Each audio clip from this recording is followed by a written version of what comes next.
무엇이 우리 인생을 결정하는가라는 제목으로 하나님 말씀을 나누겠습니다. 우리 옆에 이렇게 한번 인사할까요? 하나님은 당신이 참된 예배자로 굳게 서길 원하십니다. 하나님은 당신이 참된 예배자로 굳게 서길 원하십니다. 유난히 눈이 많이 오던 알프스 산지에 한 사람이 길을 잃어버렸습니다. 그는 마을을 찾기 위해 매일매일 12시간씩 걷고 또 걸었습니다. 그리고 13일 뒤에 극적으로 구조가 됩니다. 그런데 하루에 12시간씩 매일매일 걷고 걸었는데 제가 발견된 곳을 돌아보니까 길을 잃은 곳에서 불과 6km밖에 떨어져 있지 않음을 깨닫게 됩니다. 그리고 이 사람이 이상하잖아요. 12시간씩 매일 걸었는데 똑같이 그 자리에 있었다는 거예요. 실험을 몇 차례 합니다. 그 결과가 똑같았대요. 그림 보여주시면 해가 보일 때는 우리 인간이 똑바로 잘 걷는데요. 해가 떨어지고 떨어지면 방향을 쉽게 잃고 헤매기 시작한대요. 열심히 달려가지만 결국에는 그 자리에 그대로 돈다는 겁니다. 이것을 여러분 심리학에서 사람의 눈을 가리거나 사막과 같이 사방이 똑같은 곳을 걸으면 직진으로 가지 못하고 결국 제자리로 돌아오는 현상을 윤형방황이라고 일컫습니다. 뭐라고요? 윤형방황입니다. 독일의 유명한 헬무트 티킬라라는 신학자도 영적으로도 그렇대요. 우리가 예수를 믿지만 목적 없이 앞으로만 달려가면 마치 윤형방황처럼 큰 원을 뱅글뱅글 도는 것처럼 도는 인생을 살게 되어서 결국 다람쥐가 뭘 달리죠? 쳇바퀴를 달리듯이 인생이 그러하다라고 이야기한 바가 있습니다. 인생에 윤형방황이 있고 영적으로도 그러하다는 겁니다. 혹시 여러분이 그런 상태에 있지 않습니까? 열심히 산다고 사는데 돌아보면 그 자리예요. 나아가지도 못하고 변화도 없고. 그럼 어떤 마음이 들죠? 지치게 되죠. 실적나고 삶이 무의미하고 삶의 기쁨이 사라지게 됩니다. 그럼 이게 여러분 오늘날 현대인들의 전형적인 모습이라고 말합니다. 그럼 여러분 어떻게 앞으로 마땅히 나아갈 곳으로 나가고 효과적으로 나갈 수 있을까? 이것에 대해서 오늘 잠깐 살펴보고자 합니다. 우리 창세기 8장 읽은 말씀은 어떤 이야기죠? 노아 홍수가 이제 끝나고 하나님이 방주에서 나가라고 하셨어요. 방주에서 나왔어요. 제일 먼저 무얼 하나? 이것이 오늘 본문 이야기입니다. 노아가 여호와께 제단을 쌓고 번제로 제단을 드렸더니 라고 말합니다. 제일 먼저 한 것이 노아가 한 것이 하나님께 제사를 드렸다는 이야기입니다. 예배를 드렸다는 거예요. 상상해 보세요. 물이 온 지구를 덮었어요. 그럼 지금 눈앞에 펼쳐져 있는 이 지구의 모습이 어떤 거겠어요? 진흙탕이죠, 진흙탕. 가끔 TV에서 재해 나고 보면 온 집안과 온 동네가 흙으로 뒤덮여 있는 것 같은 지금 그런 상태입니다. 그런 상태에 방주에서 나와서 가장 먼저 한 것이 제사 예배였다는 겁니다. 예를 들어서 내일부터 장마가 온다고 하죠. 서산에 물난리가 났어요. 여러분 집에 막 응만됐어요. 제가 전화 돌려가지고 교회 와서 예배드리고 치우라고. 그럼 여러분들 교회 와서 예배드리고 치우겠습니까? 그냥 치우겠습니까? 비유가 좀 거시기 하죠. 그런 거예요. 지금 눈앞에 다 진흙탕입니다. 근데 노아는 가장 먼저 예배를 드리는 예배자였다는 겁니다. 하나님이 오늘 말씀하면 그 예배 향기를 기쁘게 받으십니다. 21절에 마음에 다짐하세요. 내가 다시는 사람으로 말미암아 땅을 저주하지 않고 모든 생물을 다시 멸하지 않겠다. 13절 가서 무지개를 보여주십니다. 물로 홍수로 심판하지 않겠다. 무엇을 근거로? 그의 예배와 제사를 근거하셔서 하나님이 그 언약 약속을 맺어 주시는 겁니다. 22절 9장 1절 한번 보세요. 제가 읽어볼게요. 땅에 있을 동안에는 심음과 거둠과 추위와 더위와 여름과 겨울과 낮과 밤이 쉬지 아니하리라. 하나님이 노아와 그 아들들에게 복을 주시며 그들에게 이르시되 생육하고 번성하여 땅에 충만하라. 아멘. 22절 말씀이 무슨 말씀 같아요? 이 땅에 살아갈 때 삶의 원리, 삶의 방식을 하나님이 노아에게 깨닫게 해주셨다는 거예요. 9장 1절은 뭐죠? 아담에게 처음 약속하셨던 그 약속이죠. 생육하고 번성할 거다. 내가 너에게 복 주겠다. 이 말씀을 받습니다. 예배드리고 이 말씀을 받은 겁니다. 여러분 같으면 다 엉망진창인데 여러분 가족만 딱 살아남았어요. 뭐부터 하시겠어요? 뭘 해야 되겠어요? 윤형방황하겠죠. 열심히 하지만 결국 목표나 목적이 없으면 그 자리에 머물게 됩니다. 근데 노아는 예배를 드리고 하나님의 말씀을 받고 우리 상상해 보면 분명히 용기와 담대함으로 나아갔겠죠. 하나님이 그 길을 축복하시고 함께 하셨을 겁니다. 여러분, 하나님이 예배자에게 주시는 은혜와 복이 있습니다. 예배자였던 노아는 홍수가 있기 전에 하나님이 홍수가 있을 것을 알게 하셨어요. 방주를 만들게 하셨습니다. 방주를 120년 동안 만들면서 믿음을 유지할 수 있도록 은혜를 베풀어 주셨습니다.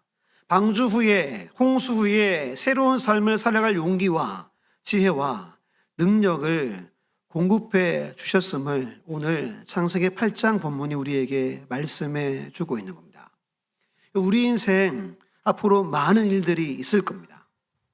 내 앞에 어떤 문제가 올지, 왜 그 문제가 내게 일어나는지, 어떻게 문제를 해결할지 우리는 해결하고 살아야 돼요. 뛰어넘든 돌파해내건 살아야 됩니다. 근데 정면으로, 평면으로 바라보면 큰 담밖에 보이지 않습니다. 근데 위에서 바라보면 길이 보이잖아요. 예배가 뭐냐 하면 예배는 하나님을 만나는 시간이죠. 하나님을 만나고 하나님이 바라보는 시각으로 세상과 나 자신을 바라보는 것이 예배의 시간입니다. 그 예배를 통해 문제의 정체를 깨닫게 되고 위에서 내려보기에 길이 보이고 어떻게 가야 할지를 방법을 알게 되는 시간이 예배의 시간이라는 겁니다. 그래서 마땅히 갈 곳, 가장 효과적인 길을 찾는 곳이 어디냐 하면 오늘 본문은 바로 예배다라고 말씀하는 겁니다. 두 번째 본문인 로마서 12장 1절 2절이 예배에 대한 아주 대표적인 성경 구절이죠. 로마서는 1장과 11장에서 믿음으로 뭐 받아요? 믿음으로 구원받는다. 이 이야기를 하죠. 그리고 12장부터 16장까지 윤리에 대해서 말합니다. 성도의 윤리에 말합니다. 윤리가 뭐냐 하면 사람이 마땅히 해야 할 일이 윤리입니다. 1절, 2절에서 모든 윤리 중에 가장 먼저 해야 할 윤리, 모든 윤리 중에 가장 중요한 윤리, 모든 윤리를 가능케 하는 윤리에 대해서 밝히고 3절부터 16장까지 성도의 윤리를 가르칩니다. 여러분, 가장 중요하고 앞서는 윤리가 뭐라고 하냐면 바로 예배다라고 이야기합니다. 오늘은 예배에 대해서 몇 가지 살펴보고자 합니다. 우리 첫 번째, 예배란 무엇인가입니다. 우리 1절, 로마서 12장 1절 앞부분을 읽어볼게요. 시작. 그러므로 형제들아 내가 하나님의 모든 자비하심으로 너희를 권하노니. 아멘. 그러므로란 말은 앞에 있는 이야기와 연결되는 거죠. 앞에서 복음으로 믿음으로 구원받는다. 이것이 11장까지 이야기라고 했습니다. 이런 이야기입니다. 여러분이 수고하고 우리가 열심히 해서 구원받는 게 아니죠. 오직 하나님의 사랑과 예수 그리스도의 십자가의 은혜로 우리가 구원받아 하나님의 자녀된 우리라는 뜻입니다. 그런 우리는 어떻게 해야 하는가? 하나님의 모든 자비하심으로 내가 너희를 권한다. 우리는 하나님의 자비하심으로 하나님 백성된 우리가 해야 할 일이, 마땅히 첫 번째 해야 할 일이 예배다라고 말씀하는 뜻입니다. 여러분은 왜 예배 드리십니까? 왜 예배 드리러 오셨어요? 주일이니까, 그렇죠? 일주일이 빨리 와요, 드디어 와요? 무지 빠르죠. 돌았으면 주일, 돌았으면 주일. 제 경우에 그런 거죠. 빼먹으면 어때요?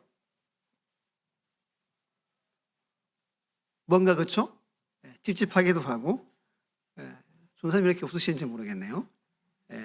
불안하기도 하고, 그런 거죠. 오늘 본문은 하나님의 모든 사랑과 자비에 대한 사람들의 마땅한 반응이 예배여야 한다라는 것을 이야기해 주고 있는 겁니다. 일주일이 돌아와서 주일이 되어서 예배하는 게 아니라는 거예요. 찝찝하고 빼먹으면 불안해서 겨우 예배 드리는 게 아니라는 겁니다. 나를 구원해 주시고 내게 생명 주시고 지금까지 인도하신 하나님에 대해서 내가 알기에 예배한다는 거예요. 주보에 보면 두 가지 이렇게 해놓은 게 있죠. 예배는 존재와 삶을 연결하는 겁니다. 성도라는 내 존재, 그리고 성도로서 어떻게 살아가야 할지에 대해서 이것을 연결시켜 주는 것이 예배라고 해요. 예배를 통해 내가 누군지를 알게 됩니다. 내가 하나님의 백성이구나, 내가 자녀구나 알게 돼요. 내가 어떻게 살아가야 할지를 예배를 통해 깨닫게 되고 배우게 되는 겁니다. 두 번째는 예배는 성도가 되는 길이요, 성도답게 살아가는 길이라고 이야기해요. 예배를 통해 성도가 되어져 가요. 여러분, 예수 믿는다고 바로 성도의 삶을 살지 못하잖아요. 예배를 통해 성도의 길을 걷는 겁니다. 그리고 성도답게 살아가려면 반드시 예배를 드려야 한다라는 뜻을 갖고 있는 겁니다. 이런 분들이 종종 있어요. 하나님께 받은 은혜가 너무 큽니다. 어떻게 갚을 수 있을까요? 물어보는 사람들이 있습니다. 어떻게 갚을 수 있을까요? 정답은 못 갚아요. 갚을 수가 없어요. 믿습니까? 그럼 어떻게 해야 되죠? 두 가지예요.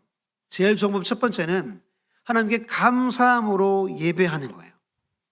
그리고 감사하며 예배하면서 내게 성령의 감동 주신 대로 따라서 살아가는 거예요. 이거 두 개면 돼요. 이거 두 개면 하나님이 내게 베푸는 은혜를 갚는 성도의 삶을 살아가는 거예요. 감사의 예배드리고 예배드리며 깨닫게 하시는 대로 따라 살아가는 것임을 꼭 기억하시기를 바랍니다. 우리 3년도 헌신예배 때 임철 목사님이 누구 이야기하고 갔어요? 마르다? 마리아 이야기했죠. 누구를 하나님이 칭찬했죠? 마리아를 칭찬했습니다. 우리도 가끔 헷갈릴 때가 있어요.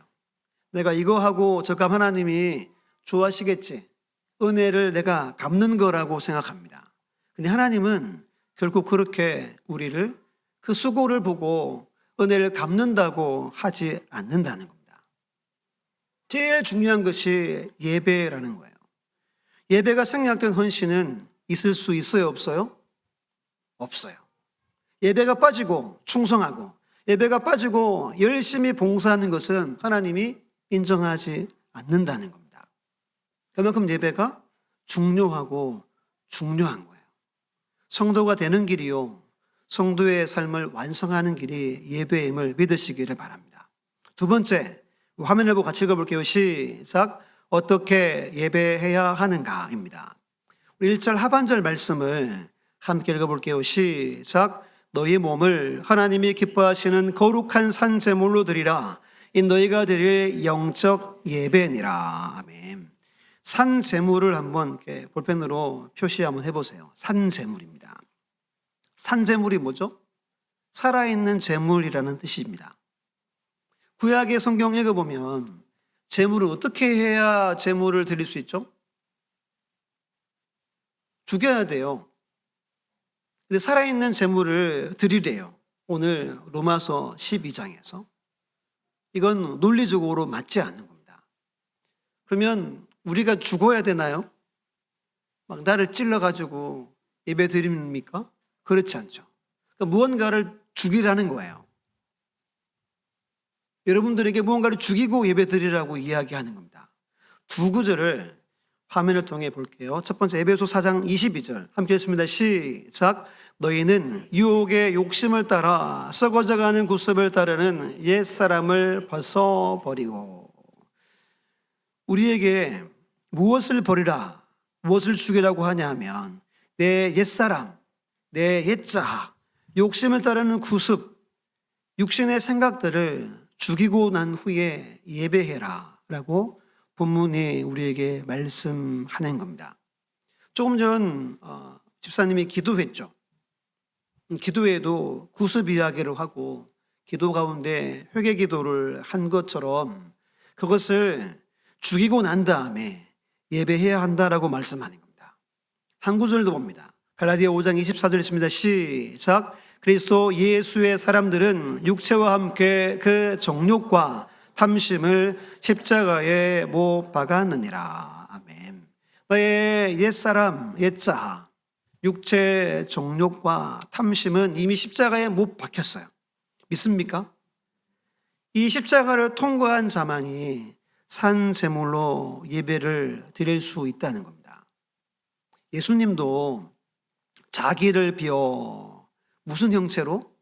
종의 형체로 십자가에 달렸어요. 달려서 죽으셨어요.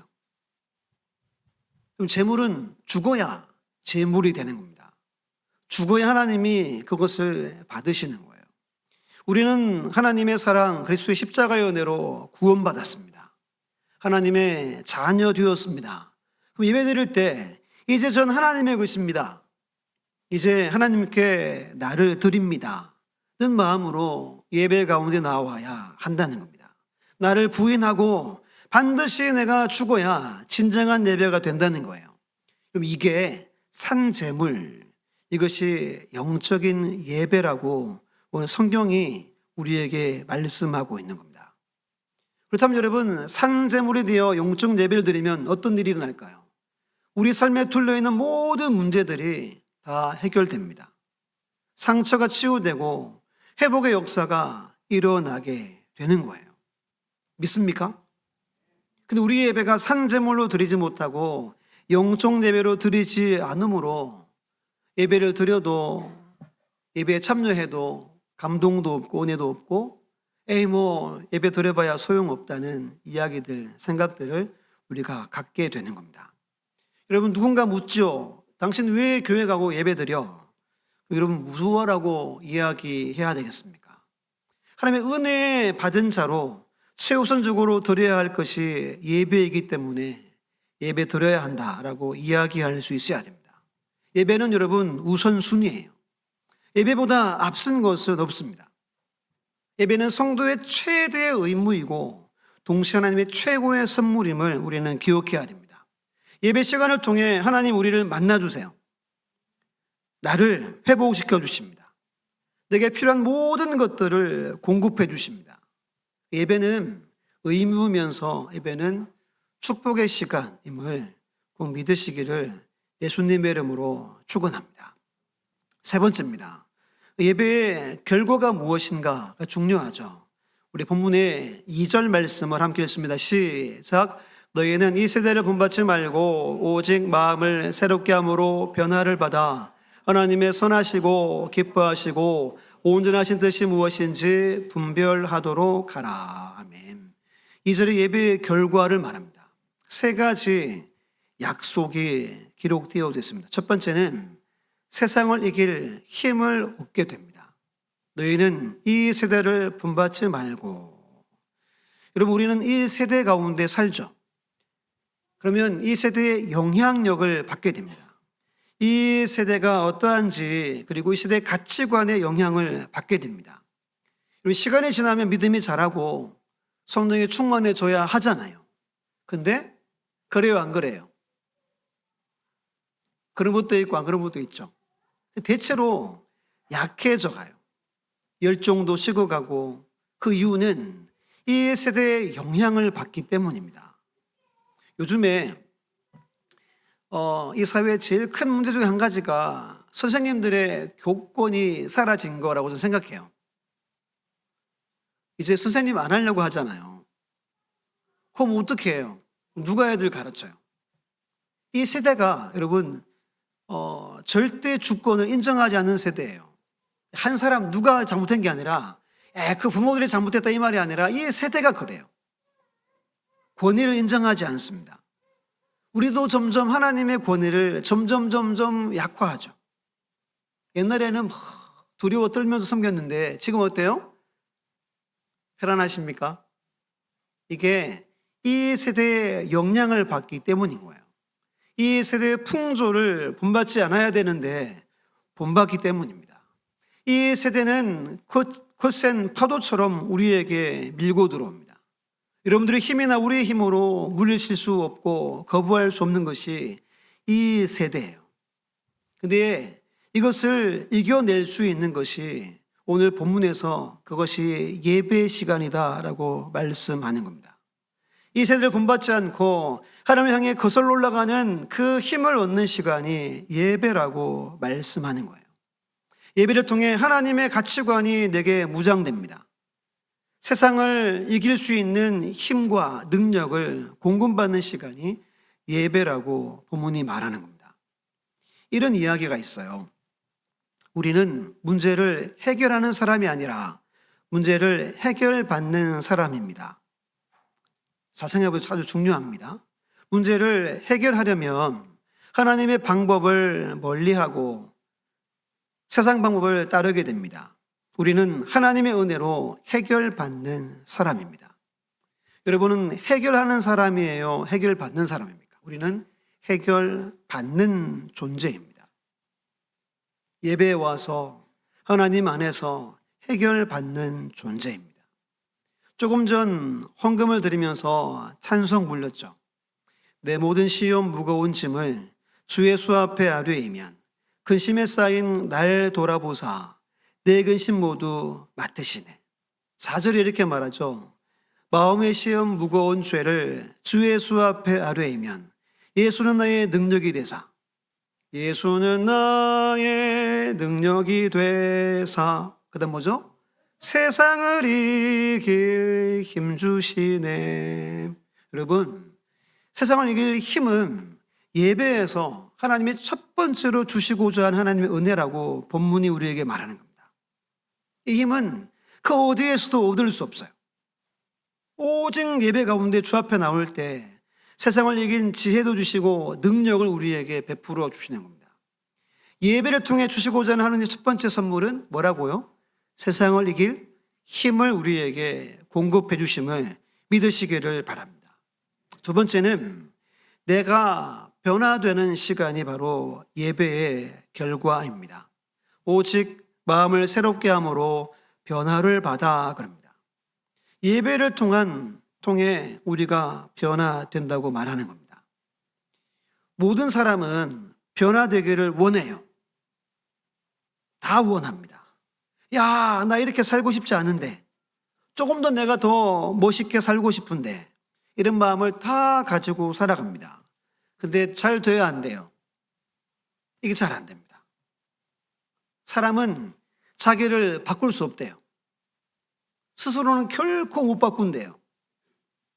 무언가 외부에서 무언가가 자극이 있든 있어야 한다는 거예요. 근데 오늘 본문은 성도는 예배를 통해 내 삶이 변화되어진다라고 말씀하고 있는 겁니다. 여러분, 하나님 앞에 진정으로 예배드리고 약속을 붙들면 하나님이 여러분들을 만나주시고 변화시켜 주신다는 겁니다.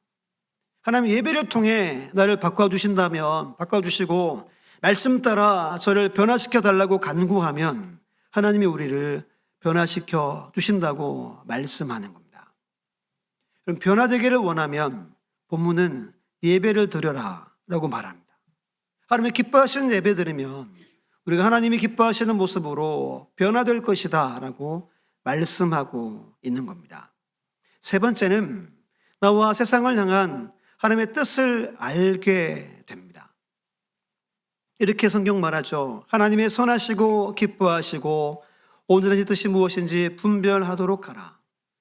하나님의 뜻이 무엇인지를 예배 시간에 밝혀주신다는 겁니다. 세상을 향한 하나님의 뜻이 무엇인지, 나를 향한 하나님의 뜻이 무엇인지, 내 인생의 소명이 무엇인지, 내가 어떻게 살아가야 하는지 예배 시간에 하나님이 알려주신다고 말씀하는 겁니다. 이것을 믿습니까? 하나님이 우리를 창조하셨어요.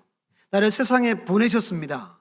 그리고 세상과 나를 향한 하나님의 뜻을 하나님은 지금도 계속해서 알려주기를 원하세요.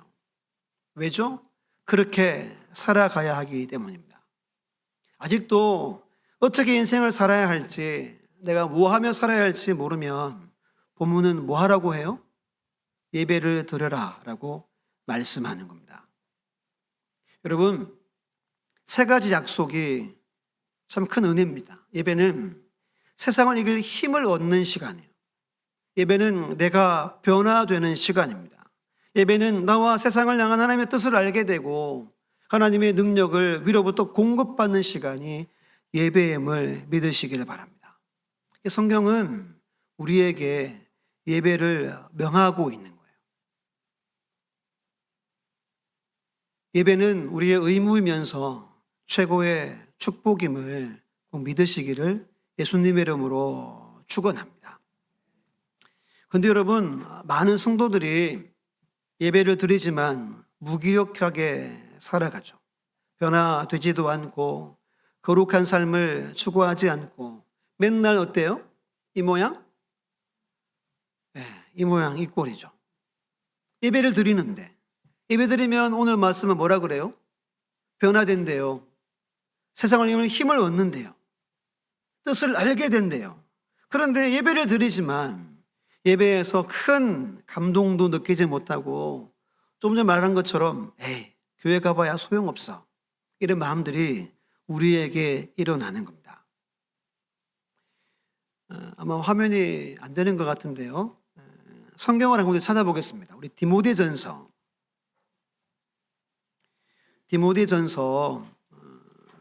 3장 봅니다.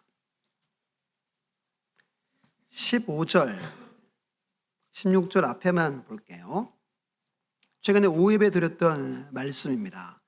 디모데전서 3장 15절, 16절 앞에만 제가 읽어볼게요. 만일 내가 지체하면 너로 하여금 하나님의 집에서 어떻게 행하여야 할지를 알게 하려 함이니 이 집은 살아계신 하나님의 교회요 진리의 기둥과 터니라. 크고도다 경건의 비밀이요 그렇지 않다 하는 이 없도다. 여러분, 이 집은, 교회는 누구 집이래요? 하나님의 집입니다. 살아계신 하나님의 집이에요. 이 집에 와서 예배하면 하나님은 예배 가운데 반드시 역사합니다. 예배는 여러분 무능하지 않습니다. 예배는 강력합니다. 그러면 무엇이 문제입니까? 문제는 예배가 아니라 예배 드리는 우리가 문제인 거예요. 영적으로 예배 드려라. 분명히 오늘 본문이 말씀하죠. 우리는 형식적으로 예배를 드립니다. 산제물로 예배를 드려라. 어떻게 예배 드립니까? 나를 죽이지 않고 예배를 드리기 때문입니다. 우리는 예배자죠. 오늘 목사님이 무슨 이야기 할까? 듣고 가자. 이건 예배자의 모습이 아니죠. 관중의 모습이죠. 좋으면 듣고 내 마음에 들지 않으면 듣지 않는 것. 예배자가 아니죠. 왜 우리가 예배에서 하나님의 역사를 보지 못합니까? 내가 제물이 되지 못하기 때문입니다. 예배 참여자, 예배자로 나오지 않기 때문인 거예요. 내가 죽어야, 내가 비워져야 하나님으로부터 무언가가 채워지죠. 그 은혜로 말미암아 불이 떨어지기도 하고 옛사람이 다 없어지기도 하고 죄와 저주가 물러가기도 하고 치유 역사가 일어나는 거죠. 어떻게 일이 있습니까? 영적인 예배를 드릴 때 이런 일들이 일어난다는 겁니다. 구약을 읽어보면 제사를 제대로 드리면 임재의 상징인 구름이 회막에 가득 임합니다. 들어가지 못할 정도로 회막에 하나님이 임재하세요. 엘리야가 예배 드리잖아요. 이방인들과 선지자가 싸울 때 불이 떨어지죠. 그 예배가 몇 분짜리 예배입니다. 기도 짤막하게 드렸어요. 불이 떨어지고 온 백성들이 벌벌 떨면서 엎드렸어요. 이게 여러분 구약의 제사 예배입니다.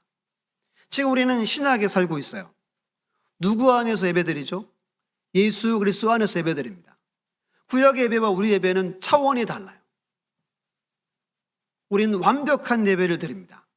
근데 우리의 예배에 구약에 일어났던 역사들이 일어나지 않는 거예요. 질문을 하나 드릴게요. 하늘의 문이 열려 있을까요? 닫혀 있을까요? 열려 있죠. 그래도 목사님 이런 말을 하더라고요.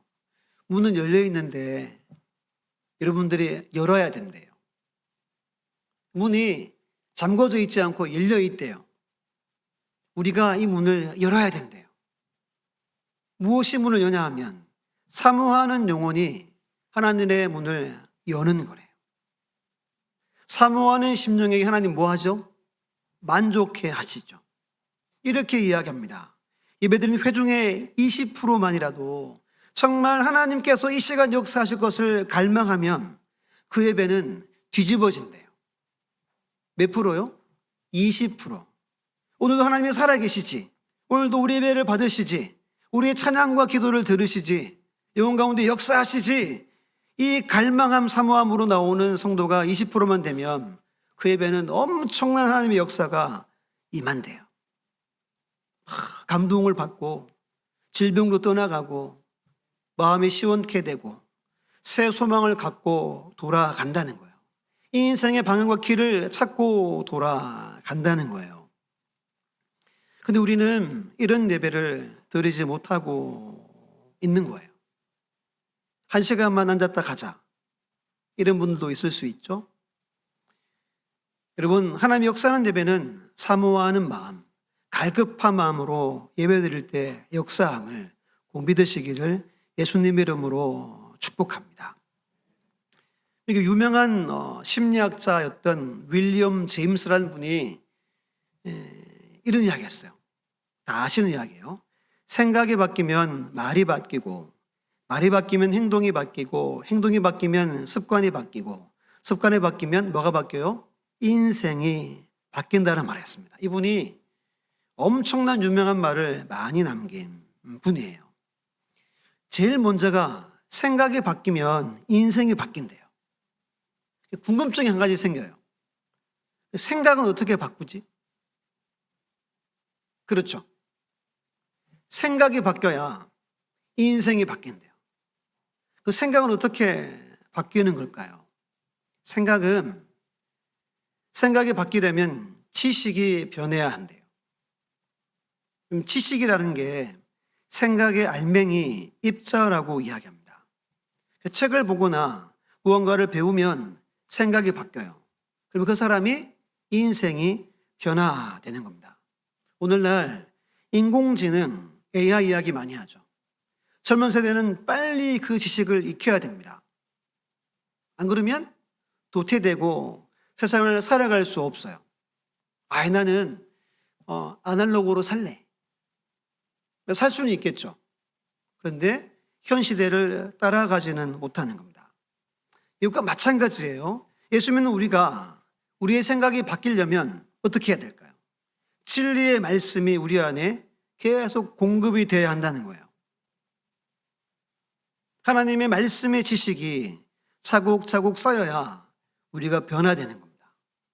예배드려도 변화되지 않는 것은 원인이 여기 있는 거예요. 이런 속담이 있어요. 7년 대한에 비 안 오는 날 없다.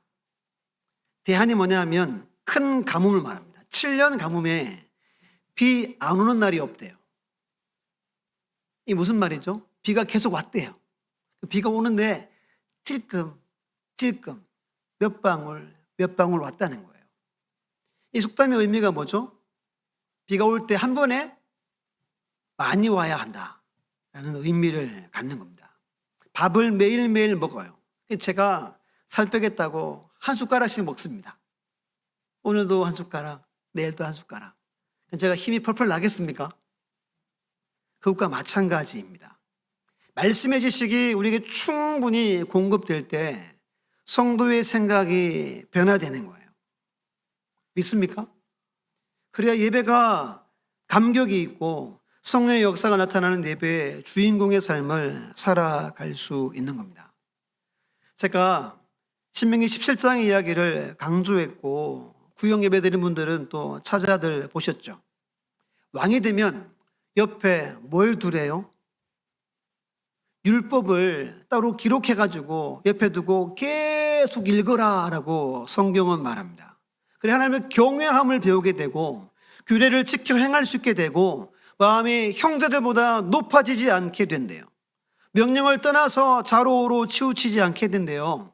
왕위가 장구하게 내가 복주겠다라고 하나님이 특별히 말씀합니다. 말씀의 지식이 우리에게 쌓여야 우리의 생각과 인생이 변화됨을 믿으시기를 바랍니다. 영적인 예배는 두 가지예요. 정리하면 나를 내려놓고 간절히 하나님을 사모함으로 예배 드려야 합니다. 두 번째는 하나님의 진리의 말씀을 충분히 들어야 합니다. 그때 우리가 변화되는 거예요.